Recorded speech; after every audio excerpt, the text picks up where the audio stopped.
United state of America में नवनिर्वाचित राष्ट्रपति डोनाल्ड ने अपनी टीम का गठन प्रारंभ कर दिया है।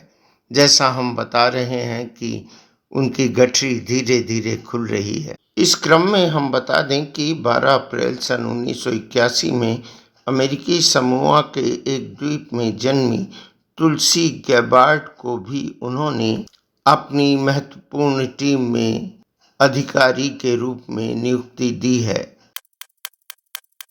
तुलसी गैबार्ड, जिनकी माता का नाम कैरोल गैबार्ड है और पिता हैं माइक गैबार्ड, ये अपने माता पिता की 5 संतानों में से चौथी संतान हैं। जैसा पाकिस्तानी मीडिया के चैनल पर डिबेट में पता चलता है कि वहाँ के लोग तुलसी गैबार्ड को हिंदुस्तानी समझ रहे हैं। कुछ भारतीय चैनल्स भी उन्हें हिंदुस्तानी यानी भारतीय कहने से हिचक नहीं रहे हैं। उनके लिए खास खबर है कि तुलसी जन्मजात भारतीय नहीं है, ना ही उनका भारत से कोई लेना देना है। उनकी माँ इंडियाना में पैदा हुई हैं, जबकि उनके पिता समोअन यूरोप के वंशज हैं। तुलसी की माता कैरोल गैबार्ड की आस्था सनातन धर्म पर अवश्य है। उपलब्ध जानकारी के अनुसार गैबार्ड का बचपन सर्फिंग, मार्शल आर्ट, भारतीय योग शास्त्र और श्रीमद् भागवत के पढ़ने पढ़ाने में बीता है। भारतीय वैष्णव हिंदू संगठन साइंस ऑफ आइडेंटिटी फाउंडेशन तथा इस्कॉन से उनका जुड़ाव भारतीय दर्शन और सनातन से हुआ। वे किशोरावस्था से हिंदू धर्म की अनुयायी बन गईं।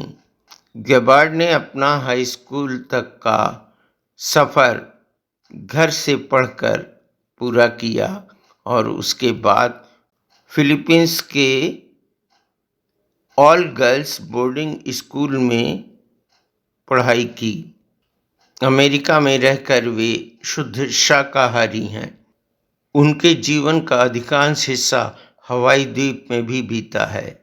वे भारतीय सनातन के वैष्णव परंपरा का अनुपालन करती हैं और गीता को अपना आदर्श मानती हैं।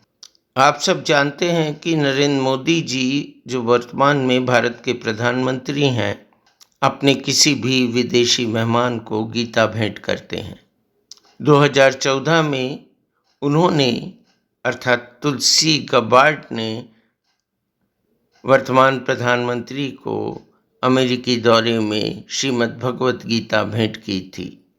2002 में उनका विवाह एडुआर्डो तमायो से हुआ था। इसके पश्चात उन्होंने अब्राहम विलियम्स से विवाह किया और आश्चर्य की बात यह है कि यह दूसरा विवाह वैदिक परंपरा से संपन्न हुआ था। तुलसी गैबार्ड एक लेखिका भी हैं। वे अपने राष्ट्र प्रेम के प्रति 2 चर्चित और पुरस्कृत पुस्तकों की लेखिका भी हैं। 2024 में उनकी पुस्तक देश प्रेम के लिए डेमोक्रेटिक पार्टी को पीछे छोड़ दें शीर्षक से लिखी गई है तथा दूसरी पुस्तक क्या आज का दिन है ग्रैंड सेंट्रल पब्लिशिंग कंपनी द्वारा प्रकाशित की गई है। पाकिस्तानी मीडिया चैनल्स तथा भारत विरोधी एजेंडे पर काम करने वाले लोगों को सबसे ज़्यादा तकलीफ इस बात की हो रही है कि ट्रंप प्रशासन में अब जो लोग भागीदारी करने वाले हैं उनमें सनातन के समर्थकों का नाम भी शामिल है। मामला जो भी है, भारतीय सनातन व्यवस्था वैश्विक एकात्मता के लिए पूर्व से ही प्रतिबद्ध है। अगर अमेरिकी प्रशासन में कोई सनातन चिंतक पहुंचता है तो विश्व हिंदुत्व की बात तो कदापि नहीं होगी, बल्कि सनातन के विश्व बंधुत्व की चर्चा अवश्य होगी और इसी हिसाब से काम भी निष्पादित होंगे। मीडिया की माने तो ज्ञात होता है कि तुलसी गैबार्ड अपने साथ श्रीमद् भगवद गीता को रखती हैं, उसका अध्ययन करती हैं और वे इस्कॉन से भी जुड़ी हुई हैं। निसंदेह श्रीमद् भगवद गीता ऐसा ग्रंथ है जो राजनैतिक, सामाजिक, जीवन से संबंधित समस्त बिंदुओं पर आपका मार्गदर्शन कर सकती है। इसे चिंता का विषय नहीं मानना चाहिए कि श्रीमद् भगवद गीता को मानने वाली, उनके आदर्शों और सिद्धांतों को अपनाने वाली, अंगीकृत करने वाली तुलसी गैबार्ड अपने राष्ट्र यानी यूनाइटेड स्टेट ऑफ अमेरिका के प्रति वफादार न होंगी। जिसने गीता का अध्ययन किया है वह सुनिश्चित तौर पर अपने देश के लिए ईमानदार, वफादार यानी लॉयल होगा ही। भारत की आस्तिक परंपराओं में पूरी तरह से स्पष्ट किया गया है कि अपने आप में विश्व बंधुत्व के भाव को समायोजित करके रखना है।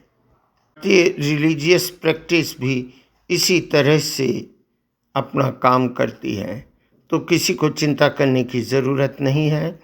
विवेकानंद इसे बखूबी 100 साल पहले ही स्पष्ट कर चुके हैं। चैनल पर आने के लिए आपका हार्दिक धन्यवाद।